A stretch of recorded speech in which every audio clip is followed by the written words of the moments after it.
Sasa moja kwa moja tuelekee katika mahakama ya Milimani ambapo jaji anatoa maamuzi yake kuhusiana na kesi inayowakabili wamiliki wa kampuni ya Keroche. Under Article 57 of the Constitution of Kenya, which falls under the Bill of Rights, specifically for the aged people, the state is required to take measures to ensure that the rights of older persons to receive reasonable care and assistance from their family and the state are adhered to. And as a state officer, I am also required to ensure that these rights are properly enjoyed by the citizens. The letter also indicates that Mr. Karanja recently underwent life-saving surgery, and I believe that's the reason why the police decided not to hold him in custody. And even as Mr. Mteti says that they are now handing him over to me, you are not handing him over to me so that I go and have him kill him, Mr. Mteti. He was released on a personal bond and has presented himself to court today in obedience of that directive as he was given. And therefore, in order not to curtail his ability to access appropriate medical care, I'll consider releasing him on appropriate bond bail terms that will be different from those of the other accused persons.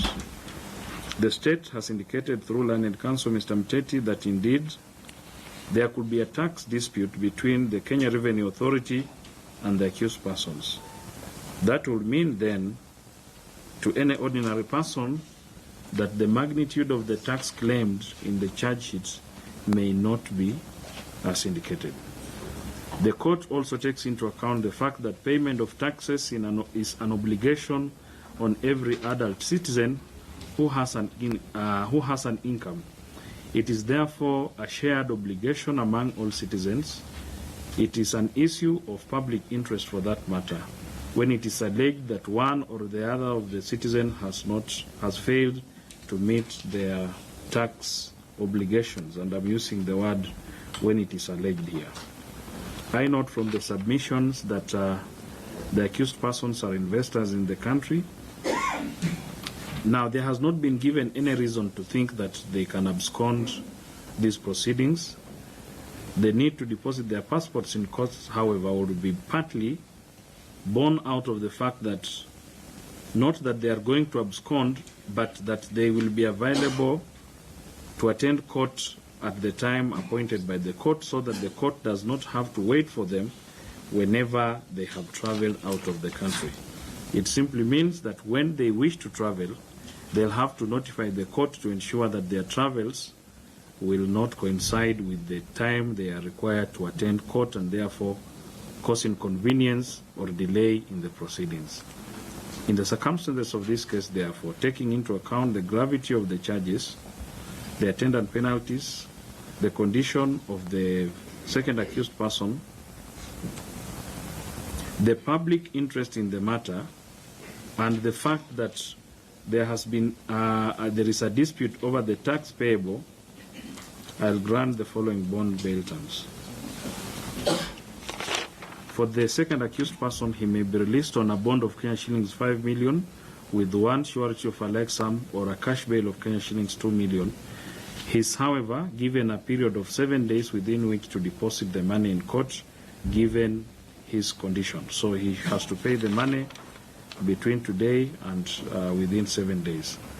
The first accused person may be released on a bond of Kenya shillings 15 million with one surety of a like sum or deposit a cash bail of Kenya shillings 10 million. For the third accused person, the same is granted bail, a cash bail of Kenya shillings 15 million. It will have 7 days within which to deposit that money, and the reason for the prosecution is simple, is that when you direct, as you have said, there are various directors for this company. When you direct that the money be paid immediately and only one of them has to go in, they may have to start serving that period immediately when the others are not. Therefore, the court directs that this money should be paid within 7 days, failure to which, if the money will not have been paid, then all the directors of the company, with the exception of the second accused person due to the reasons explained, will be arrested and they'll remain in custody pending their meeting the terms. So the first and second accused persons will deposit their passports in court forthwith unless there is good reason given, meaning that the reason have been given is not good enough to have them get the 7 days that were requested. The prosecution will furnish the defense with copies of all the documentary material. And Mr. Mteti, when can we fix the matter for pre-trial? Yes, sure. We ask in Your Honor that we come back 3 weeks' time. 2 weeks' time.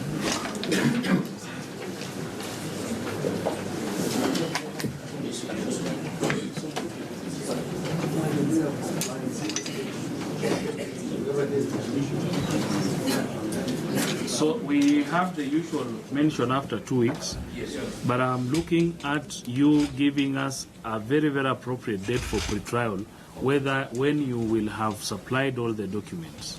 And then we can come back. Your Honor, is it possible to fix the trial after the mention?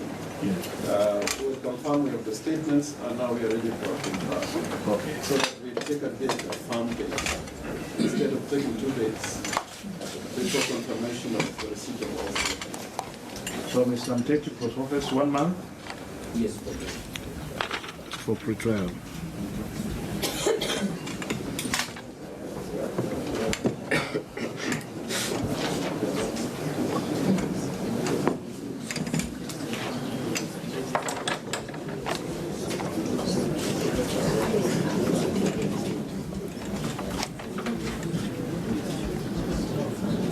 Florence, one of those cases went to which body? Do you give court number 6 one of those cases? These are the attacks. I have one. No, nilipeana. Yes. 7. Only. 7 only.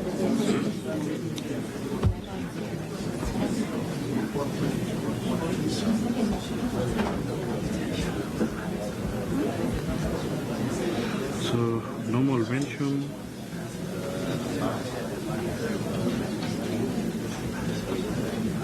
The 2nd of September.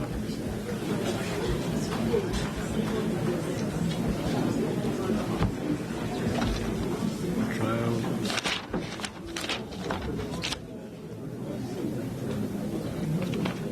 So the normal mention will be after 2 weeks. This will be on 2nd of September 2019. And then we will come for pre-trial on 24th of September.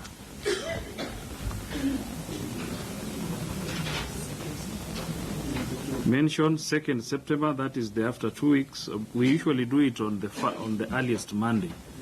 So if we have to give the earliest Monday, it has to be 2nd. We mention on Mondays for convenience of the courts doing mentions. And then the pre-trial will start your Pre-trial will be 24th of September. Then the case will be heard before the Honorable Martha Mtuku, Chief Magistrate, Court number 6. So can I seek clarification Yes. on the bail terms, just for us to get it clear? For the second accused is 5 million with one surety of like some amount. Bond 5 million with one surety of a like sum. Alternative cash bail is 2 million. and to pay within 7 days. To pay within 7 days. I am avoiding him going to custody and meeting his maker there and saying, you see, it is God who did it. We are in agreement for that. Then for the second... The second has to pay immediately. He Yes. has to pay, the first. That is for the second. The first one is 10 million cash, then 15 million with a surety of a like sum. Okay. Then the third accused person, which is the company, it is cash, Kenya shillings, 15 million. They have to pay within 7 days.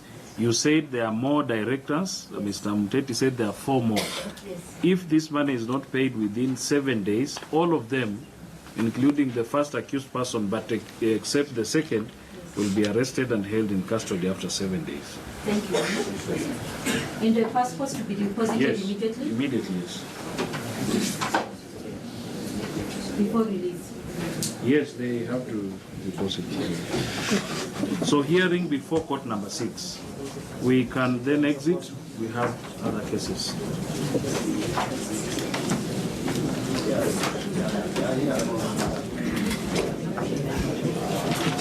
much obliged, Your Honor. Thank you, Your Honor.